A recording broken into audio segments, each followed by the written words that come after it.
يا كابتن ابراهيم فايق بعد كل اخفاق للمنتخب يطلع يصرخ ويصوت والكوره وده منظر ومنتخب مصر والحقونا ويصوتوا وغطوني وصوتوا. كابتن ابراهيم عايز اسالك سؤال، انت مش عارف السبب فين ولا بتستعبط؟ يعني انت مش عارف سبب تاخر الرياضه المصريه فين، ولا ده كله شغل استعباط؟ انت كل مره يحصل فيها اخفاق هتطلع تصرخ وتصوت والحقونا اهو ده منتخب مش عارف ايه. انت عارف المشكله فين، بس انت عامل نفسك عبيط. انت عامل نفسك عبيط في حاجه بتحصل كلنا عارفينها ومين مسبب في كل ده، والرياضه كلها ماشيه خدمه مين، لكن انت اولهم بتدافع عن الاهلي. لو كلامي ده غلط كنت حضرتك فين لما حصل تعيين للكابتن حلمي طولان تمام مديرا فنيا للمنتخب المصري او المنتخب المصري الثاني؟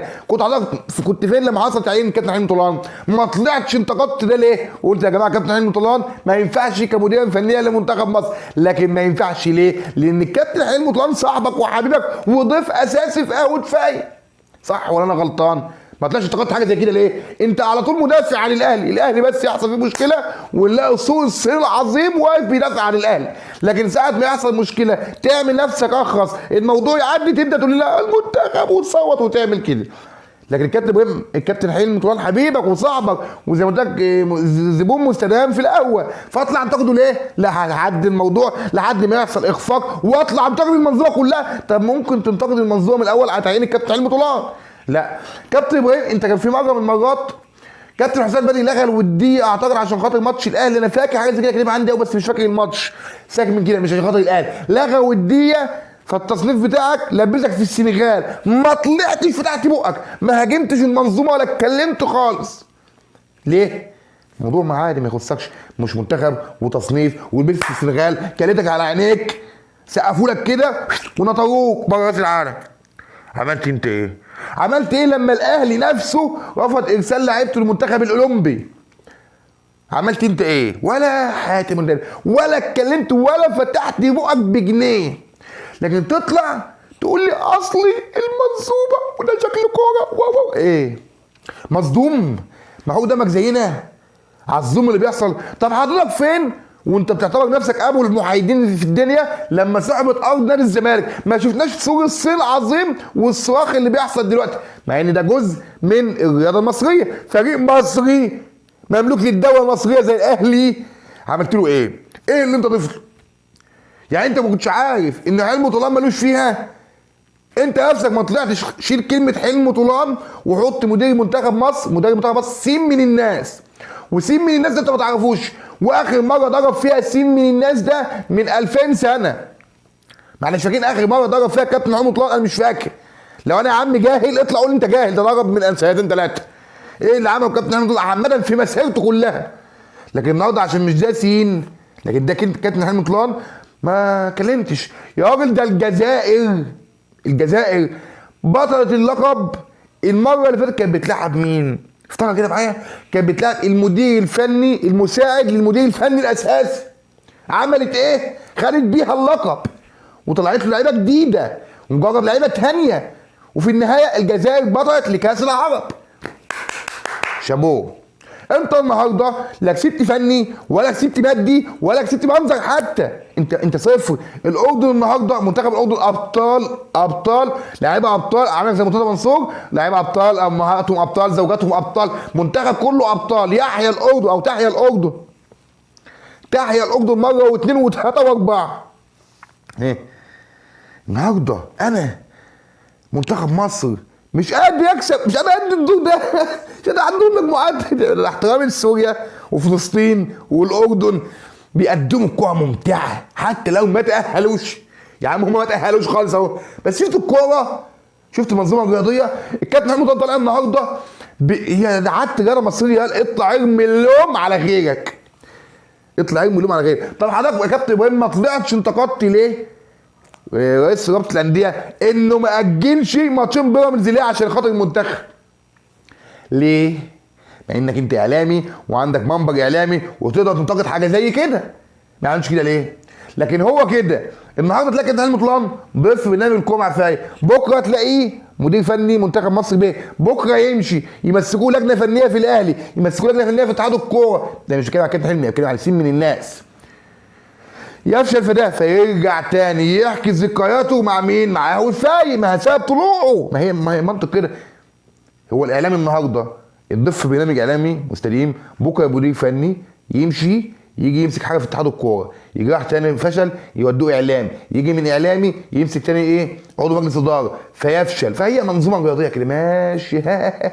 في الاخر مين اللي هينجلط؟ هو الجمهور. ما هو بص لك حاجه، ابراهيم ماشي، ابراهيم فيه عشان ضده ماشي سالك فيه، بس انا مش قصدي كده والله. خلينا نقول صحيح، خلينا نقول سين من الناس بيكسب كضيف في برنامج، الاعلامي بيكسب، رئيس اتحاد الكوره بيكسب، المنظومه الرياضيه كلها بتكسب، حتى الشخص اللي هو سين من الناس اللي بيتنقل من منصب لمنصب بيكسب. مين بقى ما بيكسبش ومحروق دمه وبيتمنى المكسب فرحه ويتمنى المكسب انه يتمتع بالكوره؟ هو المشجع.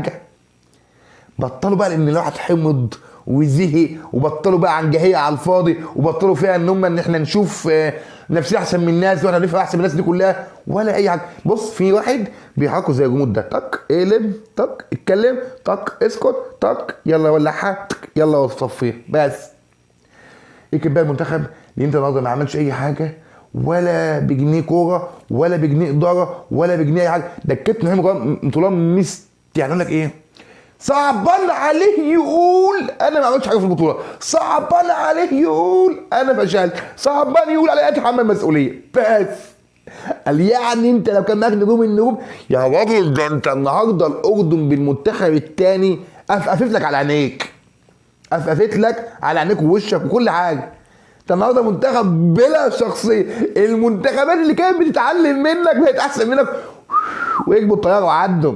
ليه؟ عشان عملوا نظام وبقى في حاجه اسمها تخطيط لمستقبل احسن كرويا. لكن انت النهارده هيجي عند الفرق برضه مشكله الزمالك، مشكله تافهه. هل الزمالك غلطان؟ انت قول يا جماعه الزمالك غلطان 1 2 3، لا ده جاز 6 اكتوبر غلطان، موضوع منهي في 3 دقايق. لكن نرمي على ده وده يرمي على ده. وزير الاسكان يقول لك ده في اللهم صل على سيدنا محمد تواصل بيننا وبين وزير الشباب والرياضه، ده احنا هناخده قرضك حوالي 5 6 شهور، لا ده خلال الاسبوع القادم، لا ده زي شكله ما قال لك ايه؟ ما هو انا عندي مني مشكله، ما تعاقبني تحت دي ارض وديها ليه؟ طب انا راجل مذنب، دي ارض وديها ليه؟ طب ما ارضي عندي.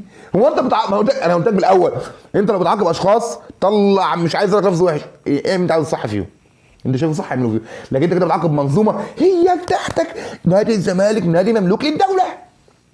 انت عارف حاجه؟ اقسم بالله ثم اقسم بالله ثم اقسم بالله لو الارض دي مش طوق النجاه لنادي الزمالك ولا كان شاغلني. لو انا الاهلي وباستثماراتي كلها وسحبوا مني الارض ولا كان يشغلني. انت جاي على نادي المتنفس الوحيد اللي هيشوف بيه هوا ويطلع بره المنظومه، تكبسه صح وخلاص ولا اي حاجه. سيبك من كل ده عشان تفكر ان انا مش منافق وبحبس كل اسلوبه في الصح والغلط اللي انا شايفه بالنسبه لي. ممكن اكون غلطان فترد عليا في الكومنتات عادي خالص، ممكن اكون غلطان اهو وانت لا اقول له انت غلطان في 1 2 3، لا ده انت صح في 1 2 3 ماشي. الزمالك النهارده يدعك كوال الاسماعيليه، فعندك لعيبه المفروض يحصل فيها تجاوب بقى تشوف مثلا بتلعب اداء كويس ولا بتاع. فالنهارده احمد عبد الرؤوف بيلعب كوال الاسماعيليه فكسبان 3-0. في بدايه الماتش انا جالي سؤال جهنمي لولوبي، ليه باون اوشنج يلعب مدافع؟ ليه باون اوشنج بيلعب مدافع؟ جايب لي لعيب أزعة بلعبه مدافع. يا عم ده انت ما عندكش يا بني ادم باك يمين غير عمر جابر، لا هلاعب باون اوشنج مدافع. ليه يا كابتن عبد الرؤوف؟ حنيكي انا اقول لك انا راجل فاهم حاجه، انا بتحنيك والله. ما ده قلت لك قبل كده عيب المدربين المصريين في الحنيكه. عندي باك يمين واحد وعندي باك يمين جايبه شاب بجربه، فلعبه فين؟ لعبه مدافع صح يعني. لعبه مدافع، فتحصل ايه؟ ازاي يلعب ماتش كويس ويكسب 3 والظروف تخدمك و100 مين يحصل ايه؟ اعتقد مدير يعني مش فاكر بصراحه، حد يفكرني مين مدير الفني لقرار الاسماعيليه؟ اعتقد ده شحاته، باين ده شحاته. فده شحاته يقراها قاعد من بره قرا الدنيا، قال لك ده انا عندي انزله لعيب طويل. يحصل ايه؟ رومونتادا. الزمالك بيتعمل عليه رومونتادا من كهرباء الاسماعيليه. طب اقول لك على حاجه، انا مش مدرب وازاي لما كسب وحصل خلل هجومي انا قلت ما يرجع محمود جهاد مدافع، الاعب بقى لعيب ديفندر ممكن يشيل المركز ده، مدافع عادي خالص. هيحصل حاجه قلنا ما يحصل حاجه، لا نسيبوه يحصل كام باك رومونتادا كهرباء اسمها تديك بالجزمه. طبعا الزمالك خد بالجزمه الماتش ده. ومحدش قال لكابتن احمد عبد الرؤوف ان ازيك معهوش فلوس. ما حدش قال للكابتن عبد الرؤوف ان الزمالك لازم يكسب الماتشات دي عشان محتاج في قفا كل جنيه. لو انا قناه نبي كانت موجوده كنت هوريك ان انا اصلا ما كانش معايا كاس رابطه السنه اللي فاتت ولا قبلها ولا فارق معايا حاجه خالص. لكن انت النهارده في قفا اي جنيه بتطلع بالزيرة وبتطلع الناس بدري بدري وبتاخد ريمونتادا على عينك. ومجلس الاداره حرام عليكم قرفتونا وزهقتونا. كل دقيقه بيمشي فيها الوقت من غير ما الزمالك يكون معاه مدرب اجنبي ما هي الا سوء تخطيط واضح وغباء من مجلس الاداره. قلنا واتكلمنا قبل كده ان الزمالك لازم الفتره دي يستغل ان في فتره توقف دولي ويجيب مدير فني اجنبي سوبر وقلت لك حط عبد الرؤوف معاه عشان خاطر يكسب خبره. بس انا يمكن انا غلط، يمكن انا غلط في موضوع حلمي طولان ولا في موضوع كذا. رد عليا قول لي فهمني، لان انا بحس ان انا ماشي في ملكوت لوحدي. انا والله العظيم ماشي في ملكوت لوحدي. انا عامل لا مقدم محتوى ولا يوتيوبر ولا كل الكلام الهايف. انا راجل بطلع اقول لك رايي بس. انا غلط رد عليا في الكومنتات. انا صح يبقى انا جامد، انا صح من وجهه نظري يبقى انا جامد. استاهل منك ايه؟ لايك واشتراك يا عم، فعل زر الجرس عشان يوصلك كل جديد. ده ملخص كلام. ان عجبك زي ما قلت لك اعمل لايك واشتراك، ما عجبكش قول لي في الكومنتات وهطلع كومنتك. وانا بحب الناس اللي بتتكلم معايا في الفيديو النهايه وانتوا على راسي وتشرفوني في اي وقت. وان شاء الله اشوف حلقه جديده والسلام.